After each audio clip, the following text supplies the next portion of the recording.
Waouh, le rendu de cette chemise en vidéo est dégueulasse. Bonjour à tous, j'espère que vous allez tous extrêmement bien mesdames et messieurs et bienvenue sur cette toute nouvelle vidéo où on se retrouve pour parler de Thor Love and Thunder. Et pour être encore plus précis, on se retrouve pour se poser la fameuse question: est-ce que Thor va bel et bien mourir lors de son 4e film Thor Love and Thunder? Cette vidéo sera principalement divisée en deux parties parce que d'un côté on a la partie pour la mort de Thor où j'ai 2-3 arguments à vous proposer, et on a la partie contre la mort de Thor où là aussi j'ai 2 ou 3 autres arguments à vous proposer. Je le demande très rarement en début de vidéo, mais ça serait cool de partager ainsi que de vous abonner à la chaîne YouTube, vu que l'anniversaire de la chaîne YouTube arrive à très grands pas. On est à un mois à peu près de l'anniversaire de la chaîne et j'aimerais bien qu'on atteigne les 4000 abonnés sur la chaîne YouTube avant les 3 ans de la chaîne. Ce serait vraiment génial de votre part. Du coup, un très grand merci à tous ceux et celles qui prendront le temps de s'abonner ainsi que de partager la vidéo. C'est vraiment un tout petit geste mais qui est vraiment pas mal. Et sur ce, j'arrête de vous faire chier. On commence directement avec les arguments pour la mort de Thor. Et en premier point, c'est tout con, mais il fallait que je commence par quelque chose. On a Gorr, le boucher des dieux, le mec qui arrête pas de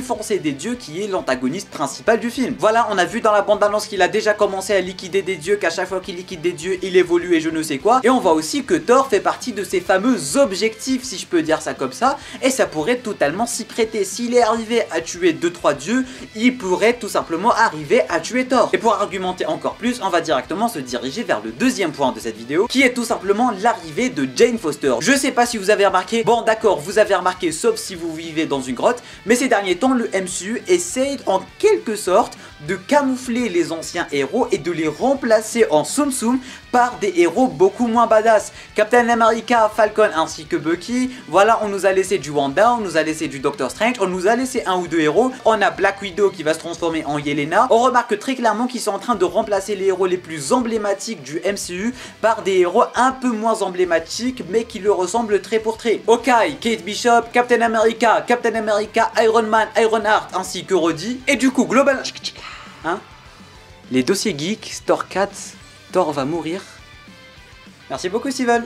Et du coup globalement les Avengers originaux, il nous reste Hawkeye, Hulk ainsi que Thor. Après voilà, on ne va pas se mentir, en côté badass et en côté Avenger qui pourrait bien soutenir le MCU, on va pas se mentir, on a du Wanda, on a du Doctor Strange, on a du Spider-Man, ça il faut pas s'en faire. Mais du coup ce que j'essaie de vous dire c'est que globalement avec cette dernière phase du MCU, chaque film est en train de proposer un nouveau héros qui va remplacer un héros. Et c'est aussi la même chose du côté de She-Hulk. Bref, tout ceci pour dire que d'un certain point de vue, on remarque très clairement qu'ils sont potentiellement en train de remplacer Thor, et que si on commence à démêler un peu le puzzle, si on commence à relier un peu les pièces, d'un côté ça va directement nous mener vers la mort de Thor ou tout simplement la retraite de Thor. Et vous allez voir, quand on va terminer avec tous les arguments qui sont pour la mort de Thor, vous allez vous rendre directement compte que tout porte à y croire d'un certain point de vue en vrai. Bref, du coup d'un côté on a Gorr, d'un côté on a Jane Foster qui est la nouvelle Thor d'un certain point de vue, et le troisième argument ça va être le 4e film Thor, et ça va être un des Avengers, voire l'Avenger le plus vieux jusqu'à aujourd'hui. C'est un des Avengers originaux qui a eu le plus de films, qui a eu le plus d'apparitions, et à un certain moment je pense qu'il faut arrêter. Bon, personnellement je veux pas que ça s'arrête, hein, je veux pas du tout que ça s'arrête, mais globalement si on va se mettre à réfléchir à la place des studios ou un truc dans le genre, je pense pas que Thor va continuer à faire long feu. Le mec c'est son 4e film, il a eu 10 000 apparitions un peu partout, il a déjà fait le tour de sa vie, il a combattu dans l'espace, sur Asgard, il y a plus d'Asgard, il a vraiment tout fait en fait. Et du coup d'un certain côté, peut-être que ce film pourrait être la dernière apparition du personnage de Thor, c'est tout à fait possible. 4e et dernier argument pour englober tout ce côté mort de Thor, j'ai envie de vous dire, c'est tout simplement au tout début du 2e trailer, on a Korg en fait qui raconte l'histoire de Thor à des enfants. Et globalement ces derniers temps, je sais pas si vous avez remarqué ou pas, mais les trailers ils sont bourrés de scènes de fin des films. Et quelque chose me dit, juste imaginez que cette toute première scène du 2e trailer soit tout simplement une des dernières scènes du film, c'est-à-dire Thor est mort, et du coup on a Korg tout simplement qui est en train de raconter les exploits de Thor aux enfants quelques années après ou un truc dans le genre. C'est flippant, c'est flippant. Du coup si on englobe tout ça, d'un côté on a Gorr. Bon, Gorr je pense pas que dans les comics il a réussi à tuer Thor, je m'y connais pas du tout en comics Thor, du coup si vous y connaissez dites le moi en commentaire, mais je doute très clairement qu'il a réussi à tuer Thor dans les comics. Mais on sait tous que le MCU aime bien lâcher sa petite touche personnelle, j'ai envie de dire, du coup tout ce qui est comics accurate c'est pas vraiment leur délire. Et en même temps s'ils se basent uniquement sur les comics, ça pourrait être un peu chiant tu vois, surtout pour les connaisseurs des comics qui vont se faire spoil avant la sortie du film, ou même avec le titre du film, ou même avec la bande-annonce. ou même avec l'annonce du méchant. Bref, Gore le boucher des dieux, Jane Foster qui devient Thor et qui va potentiellement revenir pour des prochains films dans le MCU, le fait que ça soit le premier des Avengers qui a 4 films et qui a fait 10 000 apparitions, et encore une fois la fameuse scène dans la bande-annonce où on voit Korg raconter la fameuse histoire de Thor aux enfants. Et d'un côté, cette histoire elle me fait vraiment flipper. Imaginez juste, le film il commence avec l'histoire pour qu'à la fin du film on se rend compte que le mec il a raconté l'histoire avant la mort de Thor, et du coup à la fin ça finit par comment Thor s'est sacrifié, un truc dans le genre pour tuer Gore ou...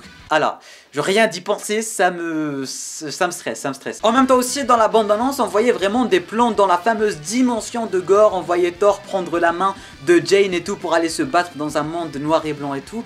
Je sais pas, mais j'ai un mauvais pressentiment avec cette scène. C'est tout con, mais j'ai vraiment un mauvais pressentiment. Mais du coup, voilà, globalement, c'est tout pour les arguments pour la mort de Thor. D'un côté, ça peut tenir la route, d'un autre, ça peut tout simplement ne pas tenir la route, hein, ce n'est que des théories. On se tourne directement vers les contre-arguments et du coup, par le côté non mort de Thor. Et là, encore une fois, vous allez vous rendre compte que c'est tout con, mais que ça va directement écraser tout ce que je viens de dire dans le côté pour la mort de Thor. Contre-argument numéro 1, le MCU a tout simplement encore besoin de Thor.